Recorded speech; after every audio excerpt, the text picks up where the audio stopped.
This was the week where striking workers at Nabisco factories across the country called for a boycott of the company's snack products until they receive health, safety, and retirement benefits that they are owed. Yeah! That's right. Okay, I get it. It's valiant, but like it's very difficult to boycott those delicious snacks unless that snack is Nilla wafers, which I've been boycotting since I tasted a Nilla wafer. Yeah. Nilla wafers taste like if Caucasian were a flavor, like you're just like, there's not doing nothing for me. Why is my mouth dry? Like, that's what it's like.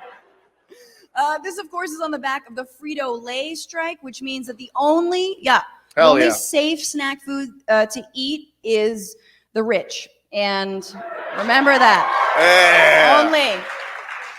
You got to wash them down. They're also very dry. But let's hear from some workers in a factory in Virginia.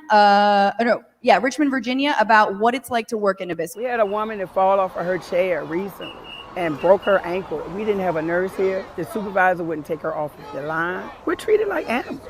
They made the most money they've ever made last year during the pandemic, but yet they don't want to give us what we're asking for. It's like, go ahead, kick me again when I'm down. You just proved to me you're right. I'm just a number to you.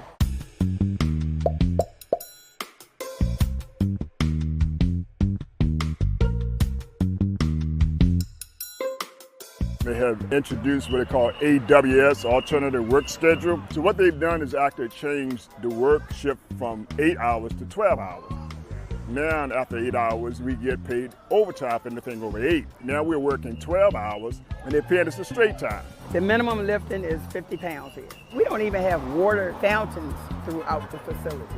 This is a bakery. It can get to like 110 degrees in some areas. I mean, piping, smoking hot. In 2016, they took our pension and gave us a 401k that's like paying pennies on the dollars. With the 401k, whatever I have when I retire, that's what I have. When I run out, I run out. The pension, long as I'm living, I have something I can take care of my family. And that's why we worked for this place before they came. That's why one of the selling points for a person to come and make a career as a laborer here was the pension. To work for a company for 27 years, and they tell you, hey, we're gonna take your pension. For 27 years, I've planned to retire. I can't retire. And then the money that they're putting into the 401, at 59 and a half, I still may not be able to retire financially. 29 billion in profits, and you shut 2 plants. They're wondering who's next. We lost cheese nips last year. It's different products that we've had here, and we're losing it, and they're going to Mexico. You can't even talk about Mexico. What I'm hearing is they make something like 96 cents an hour or 97 cents an hour. So it's hard for us to compete against that. In 2020, during the pandemic, we were considered essential personnel. We've worked through COVID-19, day in, day out, 16 hours a day. We hung in there. I worked every day during the pandemic. I did. We are here to work. The company doesn't allow us to give the best of our abilities. Fuck cheese nips. I don't even like you anyway. The worst cheese product. Nip. Yeah. And the worst nip. Yeah, the worst since. Yeah. Like, right? If you're gonna lose a nip, yeah, we're talking make about it the cheese one. All right, yeah. Fuck cheese nips. That's the point, you guys. No, obviously, these are people who helped us during the entire pandemic. Like all of our stress eating. Yes. Like the stacks of Oreos, we just Yeah. Like they were there helping us, so we actually have to fight for them. And their struggle, this strike started in Portland. Yeah. Hell yeah. That's all y'all. Obviously, okay, bad joke time. The company Mondelez has made record profits in the pandemic. They're being a real union nutterbusters about it.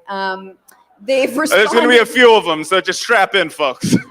They responded by replacing employees with temporary workers or Scabs Ahoy. Scabs Ahoy! Come on, have some fun.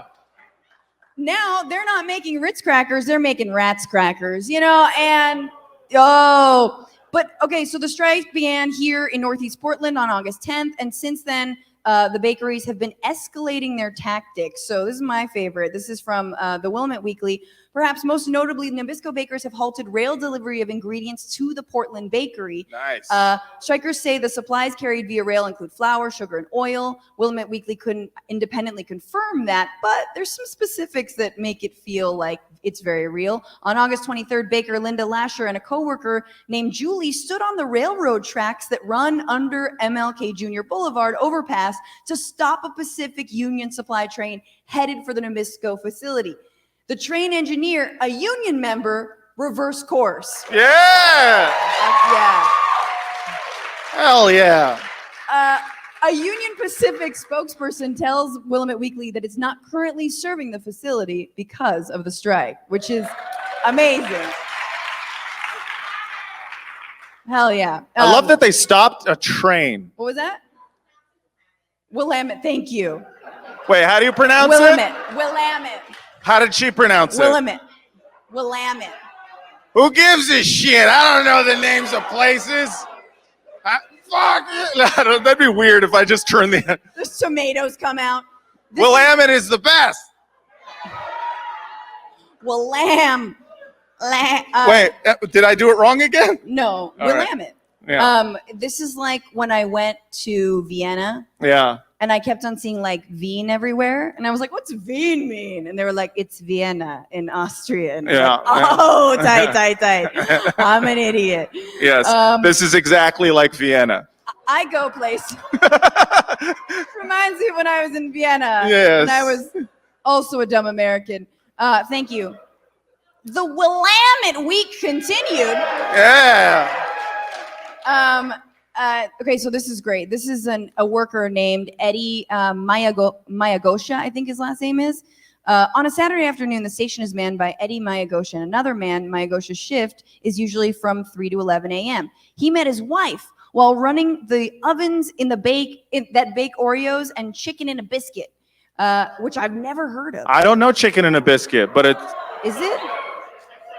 Are we turning the crowd? No, I think they're like, you're pronouncing Willamette wrong. You never had chicken in a fucking biscuit. Why am I here? Get out of here. Someone just brought a bunch. Well, fuck you. And walks out. You wanted him signed. Okay, so chicken and the very delicious chicken. We and a love biscuit. chicken and a biscuit. Fantastic snack food. Very good. Best snack food. Biscuit. It's got everything. Chicken, I prefer the biscuits. He and his wife trade. I don't even want to read this anymore. Okay, the best part is that he says, I haven't seen any trucks come out with products. If they had been baking cookies, we would have smelled them, which I love. Yeah. That is like the most militant and adorable strike ever. Yeah. Like, if I smell one fucking cookie, I'm burning this motherfucker down. Yeah. This is like if the Keebler elves started reading Marx, you know? Yeah. Like, I love that they're like, an injury to one is an injury to all. Whose tree? Our tree. Whose tree? Our tree.